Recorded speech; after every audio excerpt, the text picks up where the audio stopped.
Hi guys, and welcome to Angling For You. Today you join me at Birkwood Fisheries on Peg 12 and we're fishing a little bit of maggot and ground bait. Got the inline feeder on today using the new Maggot parabolic rod. First little tiny fish of the day. Hopefully there'll be a few bigger than this, then we can net. That one's just dropped out in the net. What we'll do is do a very quick cast, get back out there and just see if there's some more out there.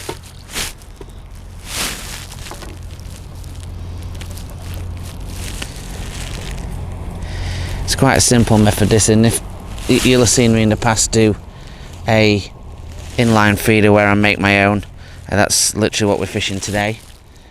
And if you haven't seen it, there's an inline feeder video, just have a look through the features and it shows you how to make them very easy, very inexpensively.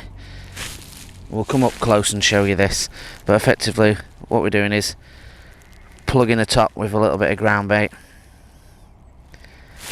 and obviously the maggots underneath it.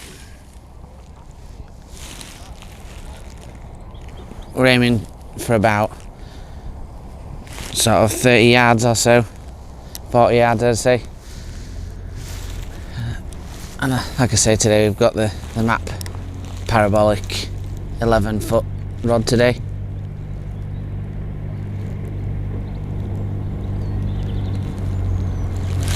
Just make sure we sink that line. Just getting that, as I was saying in my last videos, tip as low to the water as we can get it. We have had a little bit of wind early doors today, but it seems to have died off a little bit. And it is very cold though. And a little bit of advantage to fishing this maggot feeder with a little bit of ground bait is the fact that obviously the ground bait's going to dissolve straight through while the maggots are trying to push out anyway, but it's just that little added attraction with not leaving anything but the maggots really for them to pick up on, and it's a good little tip to try in the winter when it does get cold and you want to attract the fish but not give them overfeed, and it does work really well for that attractive. Like I say, we're not aiming to leave a bed of bait or anything like that. We're just purely looking at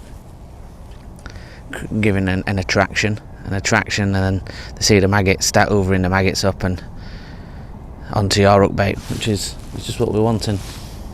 Let's go through the rig. So starting by the rod, we've got 11-foot Parabolic X Black Edition matte rod.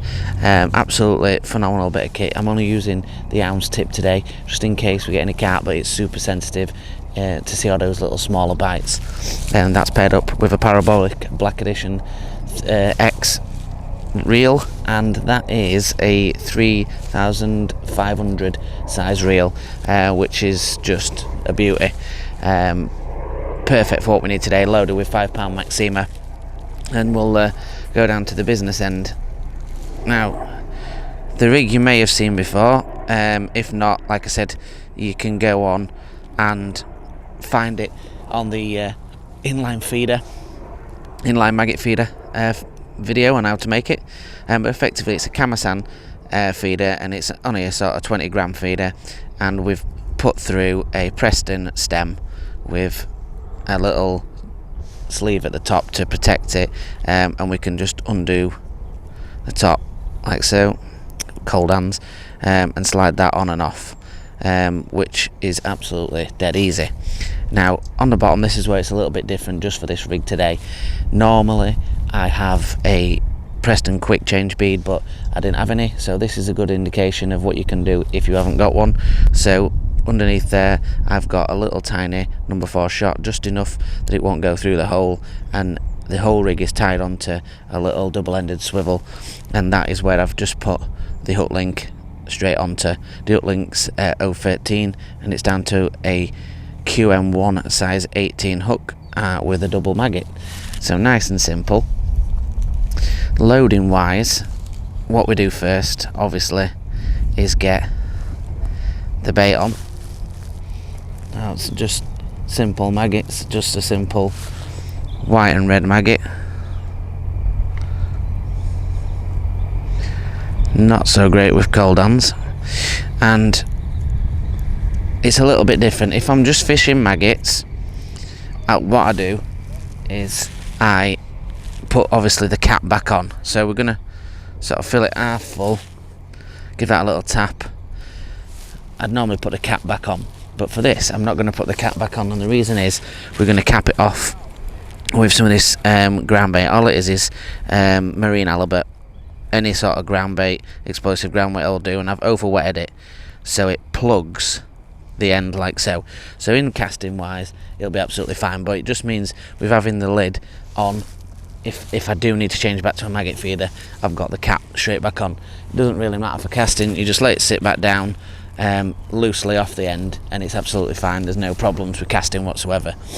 And we're going to go out to around that 40-yard mark. Got far bank marker,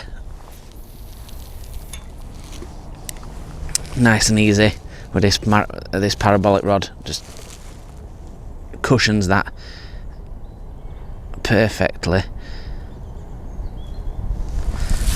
and we're fishing. So let's get down on the box and hopefully we'll have another one. So you join me back on the box. Just a couple of essentials when fishing winter. Let's forget about the obvious with having a flask and all that kind of thing. This is something that I mentioned in my Christmas video, and that's gloves. Now, we all have gloves, and we all take them. Well, most of us do. But these Fox ones are absolutely fantastic, keeping my hands warm, but it gives me still dexterity, so I can still cast, I can still load the feeder. Alright, when I have to put hook bait on, I have to take them off. But in regards to loading the feeder, casting, reeling in, landing fish, I can keep them on, and they're absolutely fantastic. So, number one, that is got an absolute must top tip. My number two tip is seal skin socks. Now Matt put me onto these, and they're not cheap. They're around £40-50 a pair, which sounds insane, but my god, is it beneficial when you're fishing in the winter. It's an absolute imperative. Some can get some good wellies as well, that'll keep your feet warm, but it's an absolute must have in regards to your toes. So, and the third one for me is these little wind hoods. Now obviously you can have a hat with good covering over the ears, and I do have bobble hats on sometimes, but sometimes when you have a bobble hat on, we're getting a bobble hat on, if you put in your hood up, if it rains, sometimes can be a bit annoying, and obviously you can get them without a bobble hat, but a good hat or a wind, something to block that wind on your ears, is an absolute must as well. Well guys, I hope this video's helped you a little bit. I know there's not been lots of fish, but it is quite a really cold day today, and we've seen obviously a lot of rain, a lot of snow, and no doubt we'll pick up a bit later on, but I don't know if I can survive myself that long. It is a very, very cold day, but you know, it's a great method, and that little bit of attraction can certainly do the difference. Even though today it's not been a favourable peg choice, I'll be honest. I'm in the shallower part of the lake. I'd like to prefer to be farther up in a deeper water, but that's just not the case today. But do give it a go. It's a really good method, and so is the maggot feeder on its own, and it's definitely worth a try. So join us on the Facebook group, Angling For You. Join us on the Instagram, angling_for you. Like, share and subscribe. And until the next one guys, keep safe and tight lines.